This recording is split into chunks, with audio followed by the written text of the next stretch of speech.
순종 제22주일입니다. 오늘 복음은 루카복음입니다.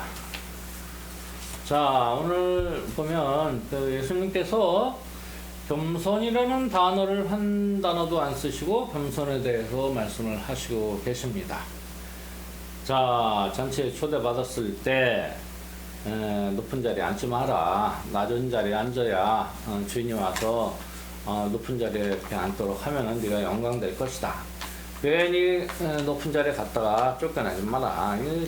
그렇죠. 자기가 높지도 않은데 사실은 그냥 괜히 높은 자리에 앉았으면 다른 사람이 더 높은 사람이 왔으면은 그 자리에서 쫓겨난다.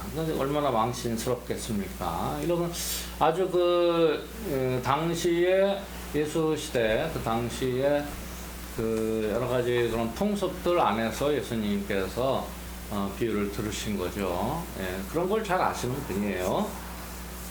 그래서 어찌됐든 결론으로는 누구든지 자신을 높이는 이는 낮아지고 자신을 낮추는 이는 높아질 것이다.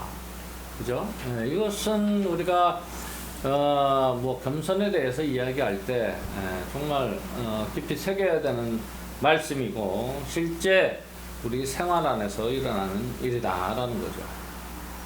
자, 이 겸손에 대해서는 우리가 얘기할 게 많죠. 일단 겸손의 극치, 얘가 바로 강생의 신비죠.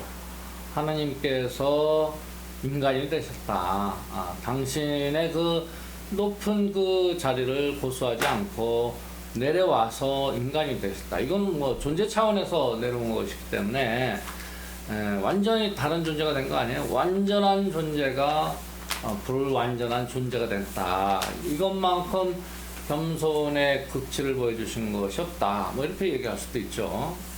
그 외에 존재 그러면 저도 그동안 묵상 관상한 걸로 한 말씀 드리자면 겸손은 내 자신 존재에 대한 내 존재에 대한 솔직함이다. 이런 표현을 하고 싶어요. 왜냐하면 우리 존재를 보면 제가 누차 말씀을 드리지만 불완전한 존재다. 불완전한 존재이기 때문에 불완전한 것을 깊이 스스로 인정하고 받아들인다면 사실은 크게 내세울 것도 없다. 그러니까 내 존재가 불완전한 존재라는 것을 받아들이면 자연스럽게 겸손하게 되지 않겠느냐 이런 뜻이에요. 겸손은 내 존재에 대한 솔직함이다. 이런 건 받아 적어도 돼요. 자, 이 겸손에 대해서 예수님께서 이렇게 아주 일상 안에서 벌어지는 일로 예를 들으시면서 알려주신 것이고, 그 다음에 이제 두 번째로 보면요, 그러니까 여러분들이 누굴 초대할 때 누굴 초대하느냐? 친구나 형제나 친척이나 부유한 이웃을 부르지 마라. 그 사람들은 초대하면 반드시 또 너를 초대해서 보답을 할 거 아니냐? 그거죠. 그쵸? 우리 일상 안에서 한번 생각을 보세요. 서로 친구들이나 아니면 인간관계 안에서 초대하고 초대받고 그런 거 아니에요? 서로 주고받는 겁니다. 만약에 초대를 했는데 초대를 안 한다. 그러면은 이 인간적인 관계 안에서는 섭섭함을 느끼는 거죠. 저도 옛날에 기억을 더듬어 보면 예를 들어서 이제 친구들끼리 술 한 통 낸다면 그러잖아. 이렇게 사주는 거죠. 용돈 받았을 때 사주고 이러는 건데, 그런데 열심히 사줬는데 저쪽에서 한 번도 안 사준다. 그러면 인간적으로 섭섭함을 느끼죠. 그리고 별로 이렇게 사귀고 싶은 마음이 안 드는 거죠. 그게 인간적 사랑이죠. 친구 간의 정. 인간적인 사랑에 한계가 있다. 무조건적이지 않다. 조건이 있다. 인간적인 사랑은 내가 줬으면 뭔가 또 이렇게 보답을 받으려고 하는 그런 기대 심리가 있다. 이게 인간적인 사랑의 한계다. 물론 그렇지 않은 인간적인 사랑이 있다. 그것은 거의 아가페적 사랑, 무조건적인 사랑에 가까운 사랑을 할 수 있는 존재인데 그것이 부모님이다. 부모님들은 그렇게 한다. 그 외에는 뭔가 우리가 이야기하는 그 사랑의 원형을 온전히 실천하기 참 어려운 것이다. 그게 인간적인 사랑이다라는 것이고요. 어찌됐든 그러니까 보답을 받게 되니 그런 친구들, 친척, 뭐 부유한 사람 초대하지 말고 오히려 가난한 사람들을 초대해라. 그러면 그 사람들은 아예 그냥 그 보답할 수조차 없는 상황에 있는 사람들이니 오히려 네가 행복할 것이다. 이런 것이죠. 여기서 보면 보답을 받지 않는 것이 행복하다 이 말씀인데, 인간적으로 보면 보답을 기대하는데 안 받으면 섭섭하지 뭐가 행복하게, 그죠? 그러나 여기서 말씀하시는 행복은 진정한 행복이죠. 진정한 행복. 예를 들면 지금 여기서 의인들이 부활할 때 네가 보답을 받을 것이다. 그러니까 지금 현세에서 이런 착한 일을 하고 뭔가 선행을 베풀고 할 때 보답을 바라지 마라. 그 보답은 천상에 지금 마일리지로 쌓게 된다. 그리고 네가 부활할 때 네가 보답을 받을 것이다. 이런 표현이죠. 전통적인 어떤 내세에 가서 그 선행에 대한 상급을 받을 것이다. 이런 것인데 사실은 이것은 굉장히 종교적인 얘기죠. 저는 이런 표현을 쓰고 싶어요. 그것들은 어떤 종교적인 세계관에서 이루어지는 일이고, 저는 아주 즉시 보답받는다.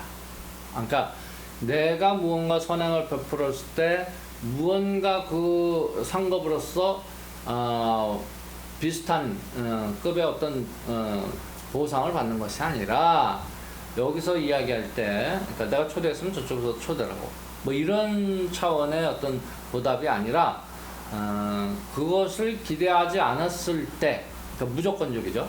내가 뭔가 선행을 하고 봉사를 하고 뭔가 아주 내 노력과 땀, 시간, 물질을 주었을 때 거기에 대한 어떤 보답은 그런 물질적인 보답, 그 같은 형태의 보답이 아니라 내가 그것을 실행했을 때의 그 기쁨으로 보답이 온다. 그것이 상급이다. 그러니까 이러한 선행에 대한 상급은 그 즉시 온다. 이렇게 생각이 들어요. 안 그래요? 기쁘잖아요? 그 기쁨을 어떻게 돈으로 살 수 있어요? 여러분들이 선행을 하고 봉사를 하고 뭐 어디 가서 땀 흘려 일하고 그것을 뭐 내가 그냥 내 이익을 위해서 바라는 게 아니라 타인들을 위해서, 또 정말 이 세상에서 정당한 그런 그 노동의 대가라든지 아니면 인간으로서의 받을 어떤 권리를 받지 못하는 사람들, 소외된 사람들, 이런 사람들을 위해서 내가 무언가 땀을 흘리고 에너지를 주고 내 시간을 주고 내 노력을 주고 내 물질을 줬다면 그 어떤 보상도 필요 없다. 그 즉시 기쁨으로 그 상급이 온다라는 거예요. 즉시 그것도. 그죠? 여러분들도 많이 느끼셨을 겁니다. 정말 좋은 일 하고 땀을 흘렸을 때 그 우리말로 보람, 이런 표현이죠. 보람. 그건 그냥 아주 단순히 인조이하는 그런 기쁨이 아니죠. 그냥 이 안에서부터 이렇게 우러나오는 그런 어떤 큰 기쁨이다. 깊은 기쁨이다. 행복감, 이런 거죠. 이거 어마어마한 보상이고 상급 아니겠어요? 즉시 보상받는다. 다른 거 기대하지 않아도 된다. 이렇게 얘기하고 싶어요. 네. 자, 이 앞부분에 그 예수님께서 말씀하신 이 겸손, 윗자리에 앉으면 꼴찌가 되고 또 낮은 자리에 앉으면 또 올려지는, 높은 자리로 또 올려지는데, 우리 시대를 보면은 그렇지 않다. 예수님 시대에도 여기 표현이 재밌어요. 초대를 받았죠. 안식일에 바리사이들 지도자 한 집에 들어가서 음식을 잡술 때, 그러니까 초대를 받았어요. 근데 이렇게 보니까 초대받은 사람들이 윗자리를 고르는 모습을 바라보시면서 이런 말씀을 하신 거예요. 그러니까 윗자리를 막 고르는 모습을 보시는 거죠. 예.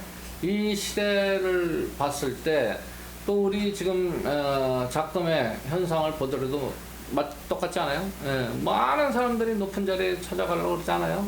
예. 권력을, 그 높은 자리의 권력을 쟁취하기 위해서 온갖 수단을 다 동원해서 그 자리를 차지하고 또 그 자리에 딸린 그 권력을 누리고 있죠. 예. 그 권력을 누린다? 이게 참 한심한 표현이에요, 사실은. 권력은 국민들이 준 거 아니에요? 뭐 하라고? 국민을 섬기라고 준 권력인데 그것을 가지고 누려요. 예. 또 누리는 것뿐만이 아니라 이권을 챙겨요. 예. 정말 역대 그 권력자들을 보면 겉으로는 국민을 위한다 이러면서 속으로는 그냥 어마어마한 막 이권을 챙기는 거 아닙니까? 예. 말도 못해요. 예. 옛날부터 그냥 그 권력자들은 엄청나게 심지어는 국민의 목숨을 팔아서 자기 이권을 챙기지 않아요? 예. 그 박통 때는 그 월남 젊은이들 파병해가지고 그 군인 부당 얼마씩 받았을 거 아니야? 그 돈이 어디로 갔냐? 그거 지금 물론 조금은 대한민국 발전에 쓰기도 했겠지만 또 많은 금액이 스위스 계좌에 들어가 있다. 이건 뭐 거의 정설로 지금 되고 있어요. 뭐 스위스는 계좌를 비밀로 하니 그거 정확히 알 수는 없지만 그런 설이 많이 있다. 그리고 그 이후에 군부 독재 정권들 엄청나게 챙겼잖아요. 뭐 재벌로부터 받아내고 그냥 막. 근데 그 전두환이 같은 경우는 한마디 사과도 없이 10원 한 장 환수도 안 하고 그냥 죽었잖아요. 예. 그 지금 자손들이 그냥 그 불법적인 돈을 펑펑 쓰고 다니는 거 아니에요? 예. 한심하죠. 또 그 이후에 엄청나게 챙긴 사람이 이명박 씨 아니에요? 이명박 씨는 지금 깜빵에서 뭐 아프다는 핑계로 지금 나와 있는데 사면도 안 받은 사람이 집에 가 있어. 이렇게 법이 오로지 만인에게 평등한 게 아니라 만 명에게만 평등하다 할 정도로 불평등하게 법이 적용된다. 그리고 그 사람은 현대건설 사장 때부터 우리나라 건설업계는 그 뇌물이라든지 뒤로 챙기는 돈, 바가지 씌워서 얻는 돈, 건설업계 그러면 그 비리온상이라고 옛날부터 전해져 내려오는 얘기 아니에요? 예. 그러면 그 현대건설 사장하면서 얼마나 그런 일을 많이 했겠어. 그런 일에 도사 아니야, 도사.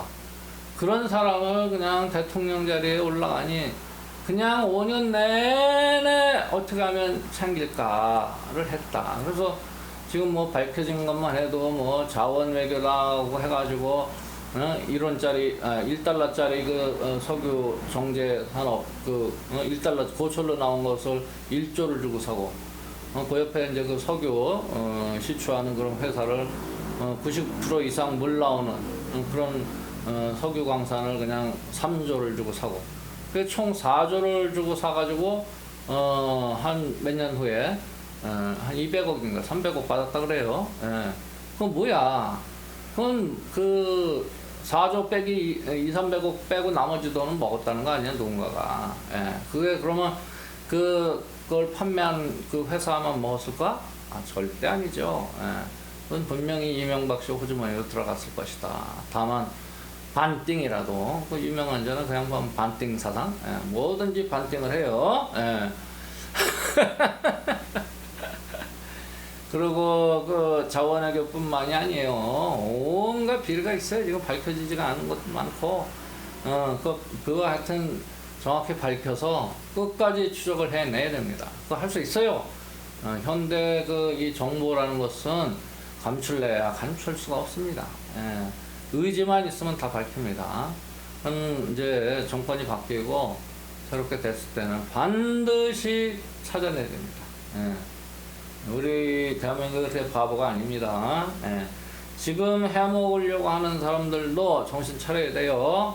지금 이 높은 자리에 가가지고 온갖 이권에 개입돼가지고 지금 심지어는 이제 그 용대실, 용산 대통령실 그 인테리어 하고 이런데 490m, 495억인가 예산 책정됐잖아요.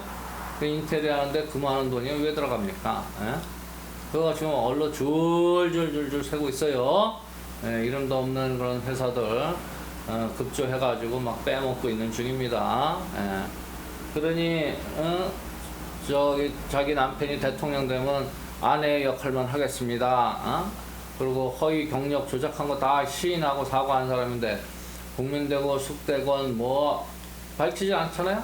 또 도이치모터스 그 주가 조작 이거 주가 조작은 이거 경제범죄 이거 굉장히 큰 죄예요. 그래서 뭐 최소한 한 몇 년, 5년 이상, 7년 이상 막 살아야 되는 엄중한 죄입니다. 예.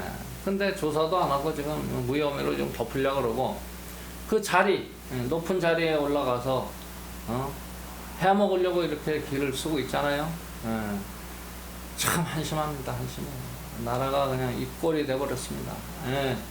이게 지금 오늘 예수님께서 말씀하시는 것처럼 그냥 윗자리를 고르는 모습, 예. 윗자리에 어떻게 하면 올라갈까 온갖 그냥 수단을 다 동원해서 또 윤핵관들 그 정치 권력의 옆자리에 있으면 또 뭔가 해먹을 줄 알고 그냥 윤핵관, 윤핵관이라고 하잖아. 핵심 관계자. 그럼 그 옆에 있는 것만으로도 권력을 행사하는 거 아니에요? 예, 그러다가, 그 대표를 쫓아내가지고, 자기들이 차지하려고 하다가 지금, 법원이 판결 냈죠. 그거 부당하다.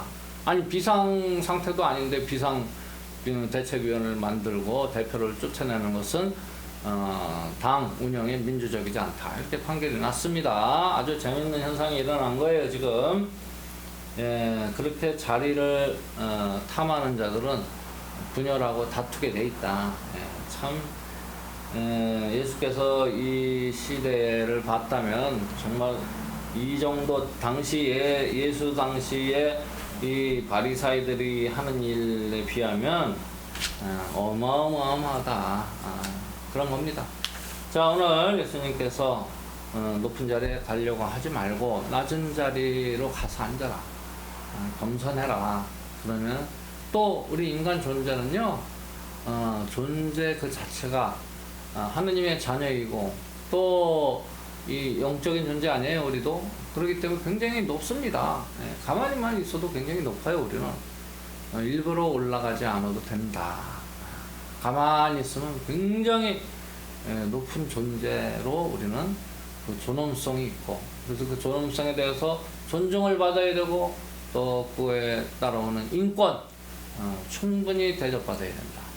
이런 것들을 오늘 예수님의 말씀을 비추어서 우리가 이 시대에도 그런 것을 가슴에 새기고 어느 한 사람도 인간의 그 존엄성을 무시받지 않고 인권을 회복하는 그런 세상이 되도록 우리 기도하고 깨어있는 신앙인들은 그 길로 나아가야 되겠다라는 생각이 듭니다. 우리의 신앙을 고백합시다.